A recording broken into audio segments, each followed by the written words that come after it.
you need to watch the second part of Airsoftology's Truth About BBs Part 2, because that's when he starts name dropping like Elite Force and HPA and all that stuff. The first one you don't really need to necessarily see. He intentionally says he doesn't drop name brands until he gets a chance to kind of communicate with them. And that first one's really just more about like plastics and sort of an overall thing about stuff. So there's that. Let's also keep this in mind.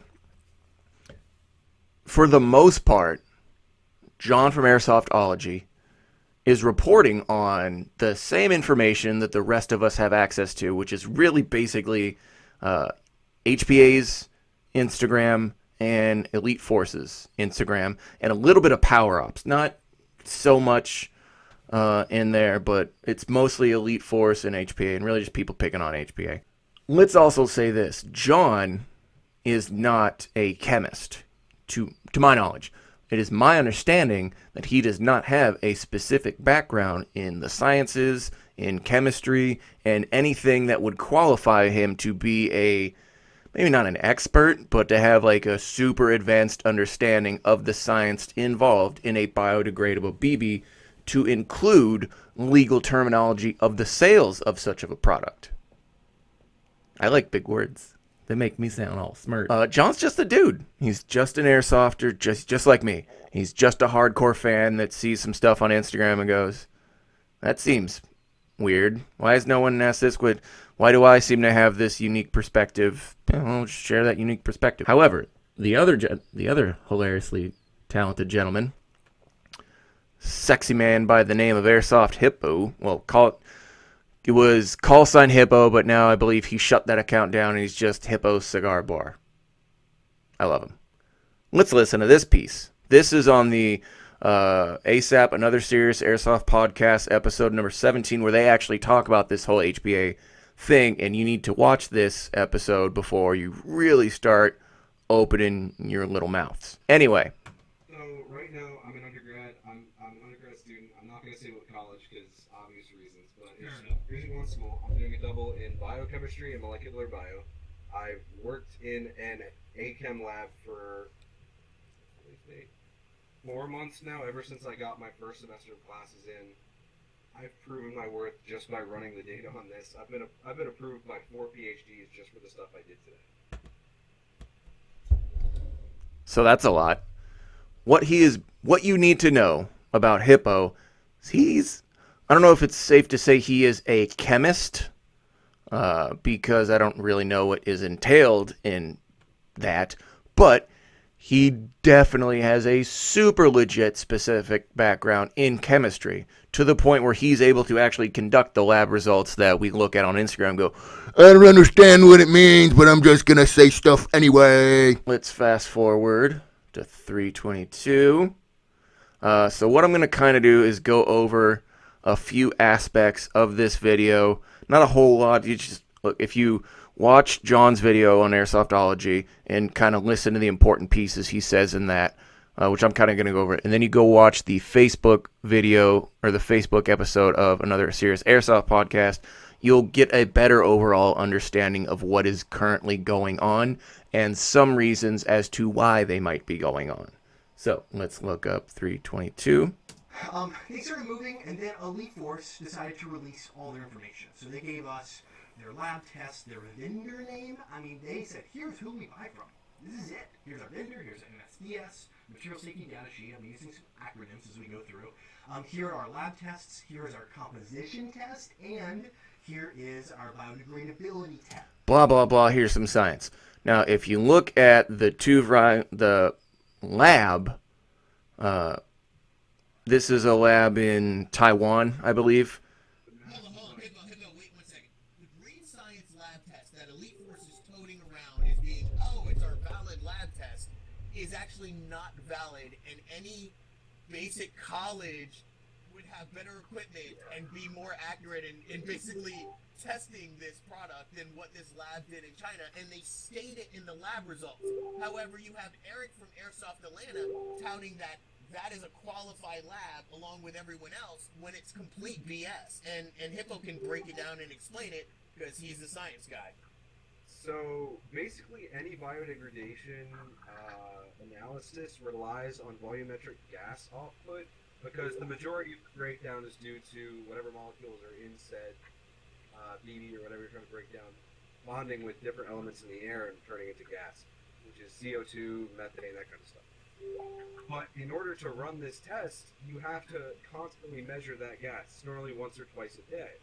So how we do it in my AChem lab is we have something called an automatic volumetric gas sampler. So it happens in a contained chamber, and every X amount of hours you can set it.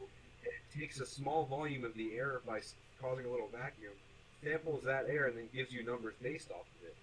But in the Elite Force lab data, from their original lab report about their PLA or whatever through TUV Rhineland, one of the major sources of error that I actually noticed on their graph before I read the error in their conclusion was that they didn't have anyone to sample the biodegradation over the weekends. Any lab that doesn't have an automatic volumetric gas sampler is questionable, to say the least. Here's what is happening. Here's what that means summed up. Elite Force says, hey, here's some science that we got from a lab. Hippo is saying, the lab you got that science from is run by monkeys aggressively making love to footballs. So we're going, hey, science, and one guy's going, wrong science, bad science, science bad science is bad science. That's essentially what he's saying. I don't know anything about lab tests. I assume John doesn't either because he didn't speak on the results. Just, hey, here's some science, and this is what science looks like, and here's some numbers and some lines and some stuff. You could check that part of the video out for yourself. I really don't care to go over it too much. Just, again, this is sort of a summation. John didn't go over that because he doesn't have a chemistry background. That's why. You don't hear him going over the results. You hear him talking about the history of the lab, that any like, oh, this is the oldest lab in this year, and it was started for this reason.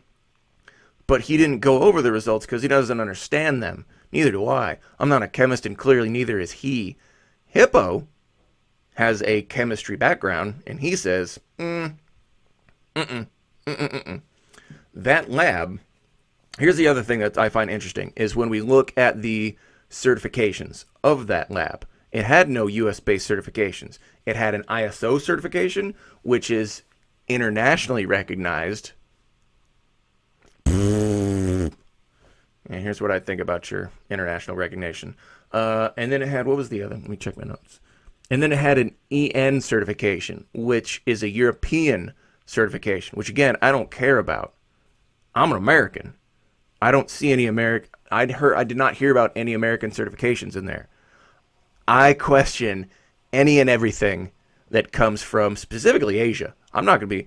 Asia is not known for the best of things.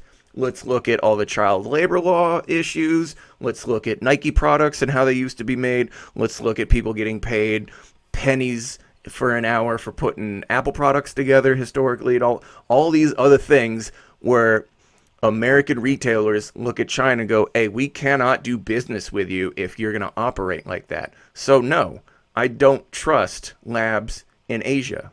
I don't care that the European Union recognizes that certification. Say what you want about Americans. We have, in some aspects, we have very high standards for doing stuff. That's just how we roll. In some areas in the world, when you compare our standards to their standards, yeah, we're a lot lower. There's a lot of things that we do that other nations don't. There's a lot of things that other nations don't do that we do very well. So, no, I don't trust that science if it doesn't come with a U.S.-based accreditation. That's my issue. I'm not going to say I trust the American government. If that lab was backed by some sort of U.S.-specific certification, okay. Maybe we can check that out. I didn't hear that or see that in the video. But again, John from Airsoftology is not a chemist. Neither am I. I assume he does not understand the specifics behind those certifications. He just said, hey, they're certified with this, with ISO, and with EN, which is the European Union. Yay. That's it. End of topic. Okay. Well, again, the reason he does that is because, like me, he's just a hardcore fan, a.k.a. nerd, with a mic and a camera. and thoughts and things to say. Okay, let's move on. Fast forward to about the 6-minute 40-second mark to where John starts talking about communication breakdown that he had with Daniel. Daniel is the owner of HPA. Let's listen. Full disclosure on any fact I get. But unfortunately, the conversation with Dan did break down, meaning that I sent texts unreplied to. And he was very communicative at first. We had an open conversation. Text, phone calls, emails, and even using WhatsApp was one of our methods of communication. If you guys ever use WhatsApp, you know there's a little check system, right? One check means in gray it's been sent. Two check. Right? Blah, blah, blah, blah, blah. Who cares? So, he's saying, hey, I had this communication, and then it stopped.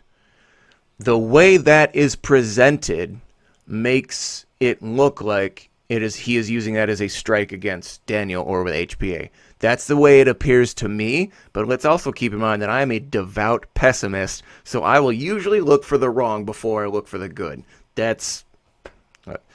draw whatever conclusions you want to about that for me. Let's offer this. Also, Daniel specifically addresses that in that ASAP podcast. Let's look at this. It says communication broke down. And then he stopped, responded, blah. I have Daniel's phone number. I have his personal cell number that I communicate with him. I have his number.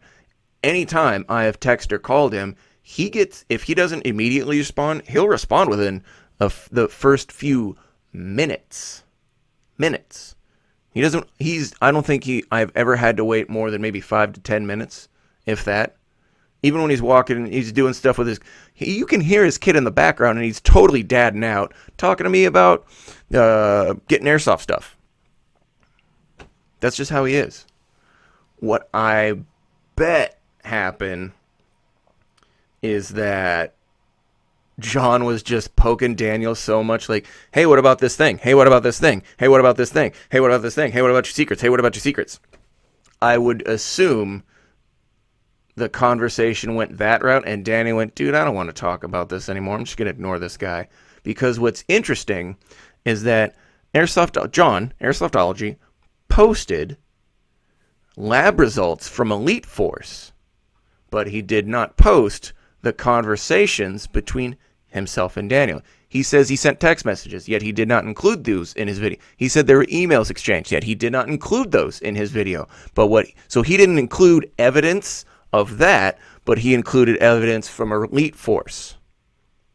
Some sort of evidence. I find that interesting. So he talked about, hey, Elite Force had this lab thing, and here's this lab information. Boom, here it is for everyone to see. And then he says, hey, I had this conversation with HPA, but he fails to actually post what that specific conversation was. To me, a pessimist, that's an interesting point. That's personal opinion. I find that interesting. I'm guessing that John annoyed Daniel so much. He's like, dude, I don't want to talk about this anymore. I'm going to ignore this guy. I do that. Here's what I do in my day-to-day life. For pretty much everyone knows that I do CC. I do gun permit work and blah, blah, blah. I had one specific client try to call me 3 times in a row. Now, mind you, on my voicemail, it says, don't call me. I don't answer my phone. You need to text or email me because I hate talking on the phone. It's whatever. And my voicemail box is full, so you can't leave a voicemail. This guy sends me a text message that says, hey, can you call me? Said, nope, I'm not going to call you. What's up? I need to renew my permit. Can you call me? I give him all the information he needs, and I start coordinating with him. Say, here's the price, here's this, here's when and where we can meet up, what works for you. Okay, I need you to call me. Say, hey, bro, I will not talk to you over the phone. The only method of communication we're going to be using right now is text message. And then I stopped talking to him. And he stopped. He said, okay. And I never heard back from him again. Then a few days ago, he tried to call me. I hate talking on the phone. I hate it. You want to get a hold of me, text me or DM or whatever electronic way. I don't answer my phone. And when dudes try and call me over and over again, I get mad and I just ignore them. I block the number and ignore the calls. So, based on that experience, I would dare say that it's very possible that that's kind of what happened, is that Daniel just went, I don't want to talk to this guy anymore about this issue. All he wants to know about is this issue, and I'm tired of beating this horse. I just want to make BBs and feed my kid. That's possible. I'm not saying that's what happened. I'm saying that's what's possible. Let's fast forward up to 740. Their results. Also, to be fair, during this time frame, other companies stepped up. KWA, G&G. We have also Vulcan and Titman. Remember I told you I was going to mention Titman. They are a sponsor of the channel. This is the only time I'll be mentioning them. All of those companies stepped up on their own. Didn't send it to me, but they published them out publicly of what the material they're using in their BBs are. I don't know if you guys heard that or not. What he's saying is that other people that sell BBs, G&G, KWA, all those people, they release their test information in similar ways that Elite Force did. They released that same test information. But don't most of those companies use BLS BBs anyway?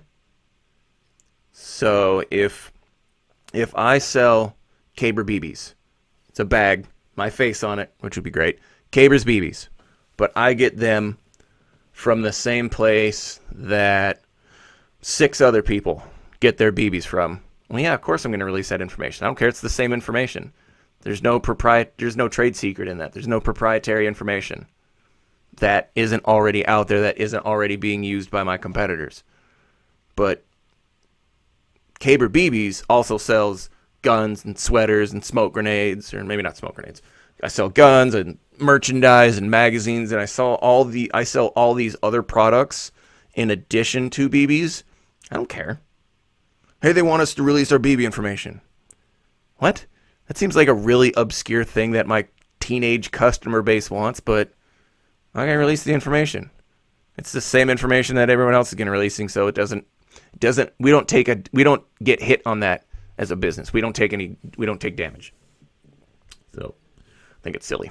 I am not under the assumption that it's like, oh, it's all these companies are having a conspiracy. And I mean, it's possible. Anything's possible. It's possible that while I make this video, a meteor could fall through the sky. Is it possible? Could be. Are there plenty of people that think that? Yeah, there are. Am I one of those?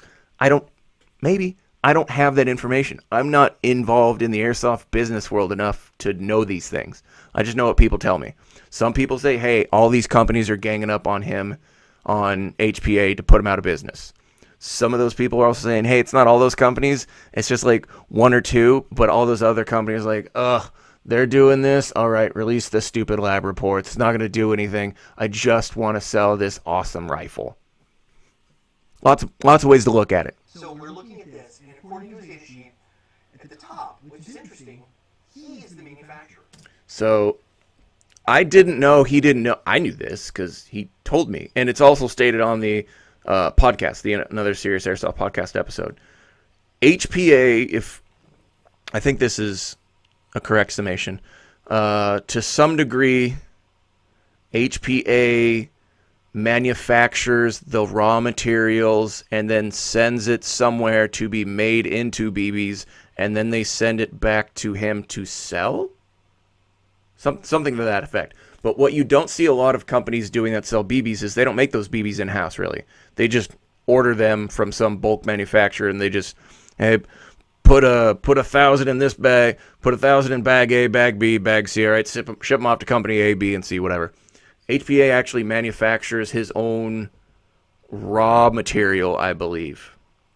I think that's something to that effect. But I knew that. I don't really feel like double check. I'm not going to go back and through and check. It's covered in that Airsoft podcast episode if you want to go check it out. But he is the manufacturer of his own stuff. His MSDS sheet has been posted for I don't even know how long. So why is that?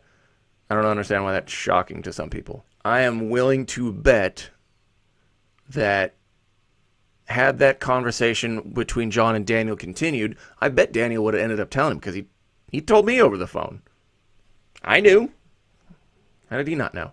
But because Daniel stopped talking to John, possibly for the reasons that I had discussed about earlier, obviously the time's not going to come up where they have that conversation where he goes, oh, no, I manufacture my own stuff. I thought everyone knows that's on my MSDS sheet. Duh. He talks about U.S. Federal Trade Commission and the standards for biodegradability, blah, blah, blah. Here's the issues. I want you to read that statement And notice that it talks about unqualified things. Well, HPA for the longest time said, no, we make qualifying statements all the time. That doesn't necessarily apply to us, which is also covered on that podcast episode. Here's what I want you kids to do. Let's play a game. I want you to get one BB from every BB maker, whatever, out there. I want you to put it on a table, and I want you to not touch it for a year.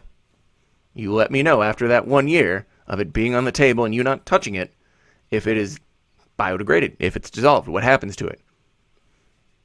Is it going to break down in a year? Probably not. Let's say this about HPA. Without an NDA, without a signed non-disclosure agreement, you are only going to get what Daniel wants you to know. That's the whole purpose of an NDA, kids. If you don't like it, too bad.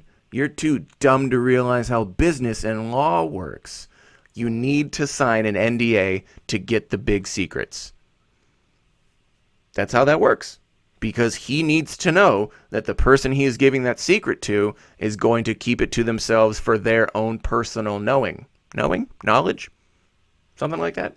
It would be unreasonable to assume that a for-profit business would knowingly violate the basic principles and federal guidelines that it has to abide by. That's ridiculous.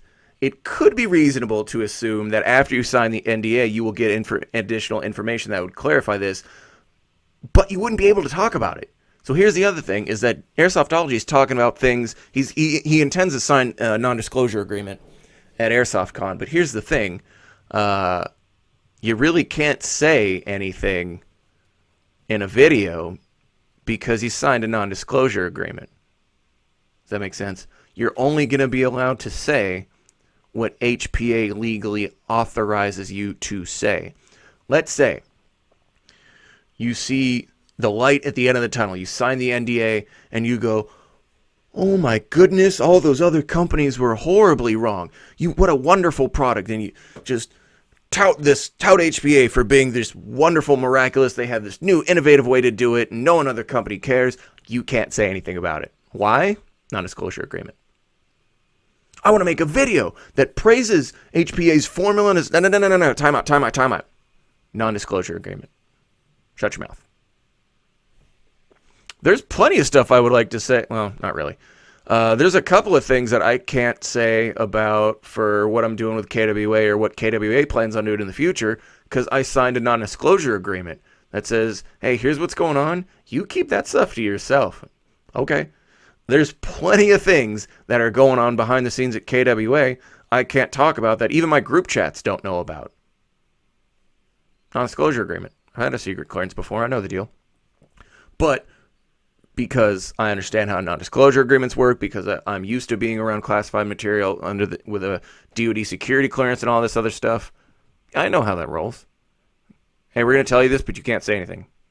Okay, cool. What do you mean I can't say it? I want to make a video, I got to make content, and I got to get views and sponsored videos. What? Chillax, bro. This is how Daniel feeds his kid. This is the only thing, to my knowledge, what he has conveyed to me, unless I've misinterpreted, all Daniel does is HPA BBs. That's it. He doesn't have HPA BBs and then he works over here part-time and he donates blood and then he does this and he does it. No, HPA and that's it. That's his full-time gig. If HPA fails, his kid goes hungry. So why is he going to roll the dice on something that's not making him a millionaire in the first place, but is making him enough money so that he can be relatively happy, for being a business owner at least, that he can be relatively happy as a business owner controlling his own product and feeding his family at the same time, and he gets to do his own thing? Why would a reasonable person jeopardize that? Why? Unless you want to make the argument that he's not a reasonable person, he's some sort of wild sociopath. Okay, I don't know how you would come to that assumption, but I'll allow it to be made.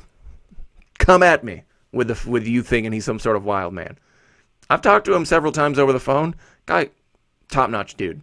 I've dealt with a lot of people as a cop and in the Army. I've had a lot of interactions. You can usually tell who's full of themselves and who's not. Unless they're a sociopath. So unless it turns out that he's just some sort of axe-wielding psychopath, which I'm going to assume he's not, I'm pretty inclined to believe what Daniel says about his product, because you can hear it in his voice when he talks about it. That's a personal opinion.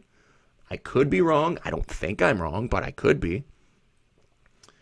The context of what Airsoftology used in his video, when you realize that he's just a fan, that Airsoftology is just a fan. Jonathan is just a big fan of the business, and he makes a living off that business. I assume that's why he moved overseas. Traitor. What? I assume that's why he abandoned this country to go overseas. Totally abandoned it. Get out. Stay out. We don't want you. Stay over there.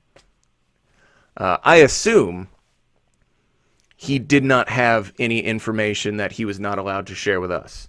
Meaning, I assume he's reporting off of the same information that has been publicly put out on websites and social media. So he may not have certain specific contexts. He might not know that that lab that Elite Force used might not actually be the greatest lab to use, because he's just a big old airsoft fan who is just as curious about every other issue as I am. But I think John is a much more optimistic person than I am. I think he's a nicer guy than me, because I am a devout pessimist. Devout pessimist. I'm always looking for him to be like, oh, he said these things. Let's break this down and attack him. Like, whoa, where did that come from? Possible. Now, why is Airsoftology's video so popular, and why is the Another Serious Airsoft podcast not? Well, let's look at the numbers and the analytics and the marketing. Airsoftology has 202,000 YouTube followers. Another Serious Airsoft podcast on YouTube has 53. As of when I made these notes, they had 53 followers. So that's a problem. The video that Airsoftology put out has about 6,500 views on YouTube, and I think that's the only platform in which he's got it on. ASAP used Facebook, their Facebook platform, to post it, because that's where I heard it from. It's not on, I don't know if it's on any of the audio formats like SoundCloud or any of that. It's not currently on their YouTube channel, so it's mostly on Facebook. And even with their Facebook platform, they only have 397 Facebook followers for that page, but the video itself is doing, what was that thing pushing? 2,600 views. That episode is doing 2,600 views on Facebook. Okay, well, let's remember that the average airsofter is a teenager, school-age teenager. School-age kids aren't using Facebook anymore. They use Instagram. So there's an audience, there's a marketing thing there, there's a numbers thing there. I find, personal opinion, is that the Another Serious Airsoft podcast, the content in that is way better than, and gives you a way more specific understanding of what's going on than Airsoftology, because John is kind of like a third-party person. He is only going to interpret the data that's given to him, versus if you look at Hippo and Daniel owns the company. He owns that bad boy. And Hippo has a very advanced, I guess, a very specific background in chemistry. He's going to be able to tell you, look, that's not how science works. I can't tell you that's how science works. John can't tell you that is or is not how science works. We don't have those backgrounds. We're just dorks with cameras, and I didn't betray my country.